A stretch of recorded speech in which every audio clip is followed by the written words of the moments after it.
दिल्ली में 27 साल के बाद सरकार बदल गई और सरकार बदलने के बाद चाहे दिल्ली के जीते हुए विधायक हो या फिर मंत्री हो, लगातार एक्शन मोड में नजर आ रहे हैं। वही तस्वीर आपको कल भी देखने को मिली थी कि किस तरीके से जो पड़पड़गंज विधानसभा है, जहां से रविंद्र सिंह नेगी विधायक है, उनकी विधानसभा में पीडब्ल्यूडी मिनिस्टर प्रवेश वर्मा पहुंचे और किस तरीके से एक सर्वेक्षण हो रहा था। उसके बाद मौके पर ही एक अधिकारी को किस तरीके से लापरवाही के चलते उनको सस्पेंड किया गया। इस पर बातचीत करने के लिए मेरे साथ खुद रवि नेगी विधायक जी हैं। विधायक जी, लगातार आप भी एक्शन मोड में हैं, मैं देख रहा हूं सोशल मीडिया पर प्रवेश वर्मा जी भी एक्शन मोड में है, मुख्यमंत्री भी एक्शन मोड में है। आखिरकार किस तरीके की तस्वीरें ये सोशल मीडिया पर आ रही है कि लगातार सभी लोग एक्शन मोड में हैं?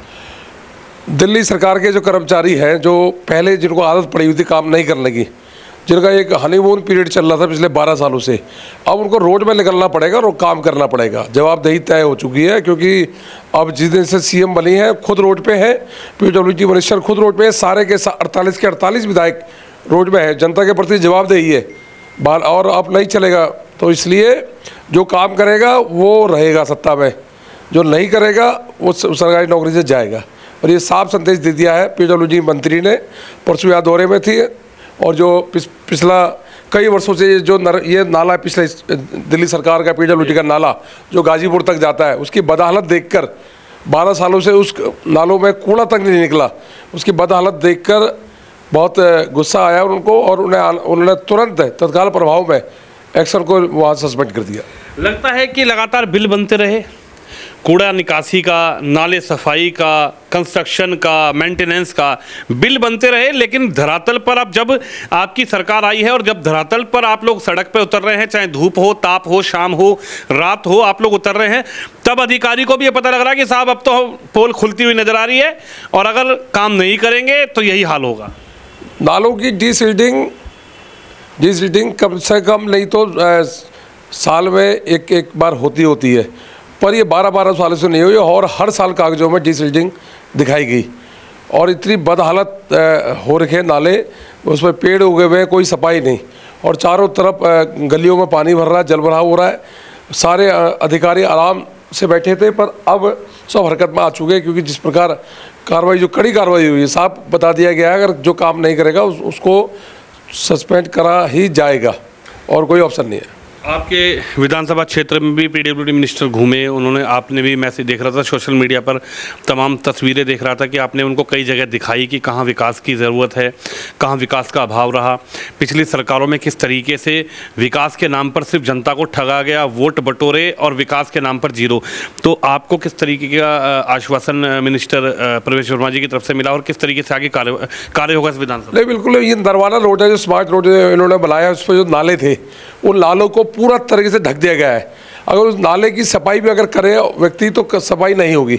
उस नाले को आधुनिकीकरण करने के लिए नाले बिल्कुल कवर कर दिए, कोई जगह नहीं साफ करने के लिए। हमने मंत्री साहब से निवेदन किया कि नाले की जितनी कलवटें हैं इनको तोड़ के एक बार साफ करा जाए और वहाँ प्रॉपर मैनुअल हॉल होनी चाहिए, जिसमें आराम से जेसीबी मशीन जा सके, घुस सके और निकाल सके। आप सोचिए, इन्होंने नाले, नरवाना रोड के नाले बनाए और वो जो नाले तोड़ के उसका जब मलबा है वो उसी पे डाल दिया गया, उसको साफ नहीं करा। इतनी लापरवाही बरती इन्होंने। अब इन सभी लापरवाहियों में काम दोबारा पुनः होगा और नाले साफ होंगे। और आश्वासन दे चुके हैं मंत्री साहब कि ये बाहर वाला, जहाँ पे कई बार अक्सर देखा होगा, मैं खुद नाव चलाता हूँ, उसको भी बोल दिया है मंत्री जी ने कि इसको साफ करना ही करना है। क्या कहेंगे, ये विधानसभा तो वो विधानसभा थी जिससे मैं लगातार आपसे अभी बात करता हूं तो मुझे जिक्र उस बात का करना ही पड़ता है। और लोग भी जानते हैं कि ये विधानसभा तो वीवीआईपी विधानसभा थी। ये विधानसभा तो वो विधानसभा थी जहां से खुद पूर्व डिप्टी सीएम चुनाव लड़ा करते थे। हालांकि इस चुनाव में वो इस सीट को ही बदल दिया और वहाँ पहुँचे तो वहाँ भी वो उनको हार का सामना करना पड़ा। उनकी वीवीआईपी विधानसभा क्या कहने के लिए थी और काम जीरो? जो विधायक कभी कैंप कार्यालय में बैठा ही ना हो, जिस कार्यालय में मैं आपको अभी 4 बजे बैठ कर दिख रहा हूँ, 5 बजे, इस कार्यालय में कभी उस व्यक्ति ने दर्शन ही ना करे हो, उसके दलालों को यहाँ रखा हो, दलालों ने सिर्फ कमीशन ठेकेदार से कमीशन लेकर कागजों में लीपापोती 10 सड़क की जगह 2 सड़क बनाई, 8 सड़क के पैसे खा लिए, इस तरह की हरकतें करी हो, तो आप सोचो कैसे विकास होगा, कैसे क्षेत्र का विकास होगा। नाले कागजों में साफ हो गए, मौके पे साफ नहीं हुए, सड़कें कागजों में बन गई, मौके पे नहीं बनी, और इतनी बदहालत है कि आप सोच नहीं सकते। क्योंकि डिप्टी सीएम साहब को फुर्सत नहीं थी क्षेत्र मारने की, वो जीतने के बाद गायब हो जाते थे, उसके बाद उन्हें कोई मतलब नहीं है। तो उनके जो भी लोग थे, उनके चाहने वाले जो लोग थे, वो लोग यहाँ पे भ्रष्टाचार करते थे इसी कार्यालय में बैठ के। पर अब सब भ्रष्टाचार बंद हो चुके हैं और उनके खिलाफ सख्त कार्रवाई कर रहे हैं। और जो जिन्होंने भी इस कैंप कार्यालय का दुरुपयोग करा और यहाँ से दलाली खाई, उनके खिलाफ भी मैं ACB में कंप्लेंट देने वाला हूँ कि कहाँ कौन कौन से स्विमिंग पूल बने, कब बने, क्या बने, इनमें क्या कालाबाजारी हुई, कौन कौन सी सड़कें बनी तो नहीं बनी, बनी तो कागजों बनी, इन सब के खिलाफ एक चिट्ठा बनाकर पूरा मैं आगे दे रहा हूँ।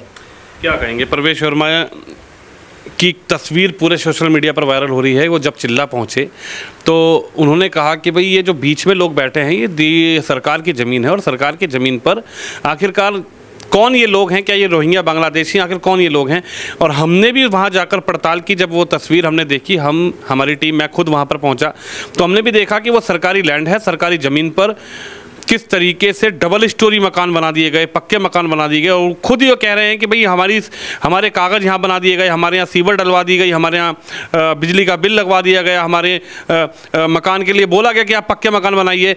तो आखिरकार गवर्नमेंट लैंड पर इस तरीके की ये वोट बैंक की राजनीति के लिए इन्होंने बाहर के रोहिंग्या लोगों को यहाँ बसावट कर दी, उनको सारी सुख सुविधा दी थी। जो यहाँ दिल्ली का आम नागरिक है, देश का आम नागरिक है, उसके राशन कार्ड नहीं बनते पर उनके राशन कार्ड बन जाते हैं, उनके बिजली के मीटर लग जाते हैं और रातों रात उनके सीवर जुड़ जाते हैं। ये सारी कार्रवाई वोट बैंक की राजनीति के चक्कर में 12 साल सिर्फ वोट बैंक, इनसे वोट लेना और उनके साथ अहित करना, जो असली इस देश के वासी हैं उनके साथ अहित करना, और जो बाहर से आए रोहिंग्या उनके साथ हित करना, ये इनकी मानसिकता है। ये लोग हमेशा देश में एक ऐसा माहौल बनाना चाहते हैं जिससे दिक्कत हो, लोगों को परेशानी हो। आपने देखा होगा जितने रोहिंग्या मुसलमान सरकारी ज़मीन घेर के बैठे हुए हैं, कहीं ना कहीं सरकार की सह तो है, कोई ऐसे तो नहीं बैठेगा, प्योर सरकार की सह है। क्या कहेंगे? इससे पहले भी अधिकारी को देखा गया कि भाई इससे पहले की जो गवर्नमेंट हुआ करती थी उसमें अधिकारी मौन थे, काम होता रहा है। लेकिन अभी क्या है कि हमने वो तस्वीर दिखाई जो सुंदर नगरी की थी, जहाँ पर प्लॉट खरीदे गए, किस तरीके से वहाँ पर मस्जिद का कंस्ट्रक्शन किया जा रहा था अवैध रूप से। आप भी वहाँ पर गए, उसके बाद एक्शन मोड में आए, अब उस पर रोक लगी। तो मतलब सीधी सी बात है कि सरकार में अधिकारी अगर काम करेंगे तो ठीक है, अगर अधिकारी लापरवाही करेंगे, भ्रष्टाचार करेंगे तो सीधा बाहर का रास्ता। बिल्कुल, जिस प्रकार वो ब्रह्मपुरी में जो मामला था उसमें नक्शा पास करा दिया गया मुस्लिमों का वो मस्जिद बनाने के लिए, जबकि ऑलरेडी वहाँ मस्जिद थी। नक्शा पास करा के ऑनलाइन नक्शा और अनऑथराइज कॉलोनी का ऑनलाइन नक्शा पास कर दिया, क्योंकि निगम में ये लोग बैठे हैं आम आदमी पार्टी के और इनका विधायक है वहाँ पे। तो पर हम जब गए, स्थानीय पार्षद वहाँ गया, हमने तत्काल कार्रवाई करी, कार्रवाई के तहत वहाँ पूरी कार्रवाई करवाई और उनको नोटिस भेजे। और अब वहाँ पे बाहर चिपक गया है कि ये ज़मीन अवैध है, इस पर किसी प्रकार का कंस्ट्रक्शन करना कानूनी जुर्म है, ये हमने कार्रवाई करी। तो इसी तरीके से जो सरकार की ज़मीन है उसको अब गवर्नमेंट अपनी तरफ लेगी, चाहे अधिकारी कोई भी लेवल का हो। अधिकारी को सीधी बात है कि भाई अपनी सरकार की ज़मीन है और सरकार को वापस होनी चाहिए, आप किसी भी तरीके से सरकार की ज़मीन खाली कराइए। ये ज़मीनें जनता के हित के लिए है। ये ज़मीनें जिन कबाड़ी वालों ने, जिन भू माफियों ने कब्जा कर रखी है पुरानी सरकार की सह में, या असल में जनता के हक के लिए है। जनता के पार्क बनेंगे, वहाँ स्कूल बनेंगे, वहाँ कॉलेज बनेंगे, वहाँ कुछ जनता के लिए लाभ मिलेगा उन ज़मीनों से। पर इन्होंने अपने लाभ के चक्कर में, अपने वोट बैंक के चक्कर में करोड़ों रुपये की ज़मीनें उनको दे दी, भेंट दे दी और हर महीने उनसे वसूले पैसे। सिसोदिया 4-5 लाख रुपए वसूलता था यहाँ पे, इसके लोग वसूलते थे। जितने पार्क थे DDA के उनमें कब्जा करवा रखा था और उनसे कबाड़ी वाले से मोटी मोटी रकम लेना, हर महीने पैसे लेना, ये इनका धंधा चल रहा था। अब वो धंधा सब एक्सपोज हो रहा है, सब दुनिया को नजर आ रहा है कि DDA की ज़मीन में ये लोग कबाड़ी वाले, एक नहीं 6 कबाड़ी वाले बैठे हैं। कहीं ना कहीं विधायक की सह तो है, कहीं ना कहीं पुरानी सरकारों की सह थी, तब वो बैठे थे वहाँ पे। चलिए, हमारे साथ रवि नेगी जी हैं, विधायक हैं पटपड़गंज, जिनका साफ ये कहना है कि जिस तरीके से PWD मिनिस्टर प्रवेश वर्मा जी ने ऑन द स्पॉट एक्शन लिया है उस एग्जीक्यूटिव जेई के खिलाफ जिन्होंने कहीं ना कहीं लापरवाही दिखाई, तो इसी तरीके से और भी सख्त एक्शन अधिकारियों के खिलाफ लिया जाएगा। सरकार बदल चुकी है, विधायक सड़कों पर है, मिनिस्टर सड़कों पर है और लगातार यही प्रयास है कि दिल्ली को सुंदर कैसे बनाया जाए और दिल्ली को दिल्ली कैसे बनाया जाए। और जो अधिकारी लापरवाही करता हुआ नजर आएगा उनको इसी तरीके से ऑन द स्पॉट उनका फैसला किया जाएगा। कैमरामैन शिवम यादव के साथ विनोद शर्मा, पटपड़गंज विधानसभा, दिल्ली से।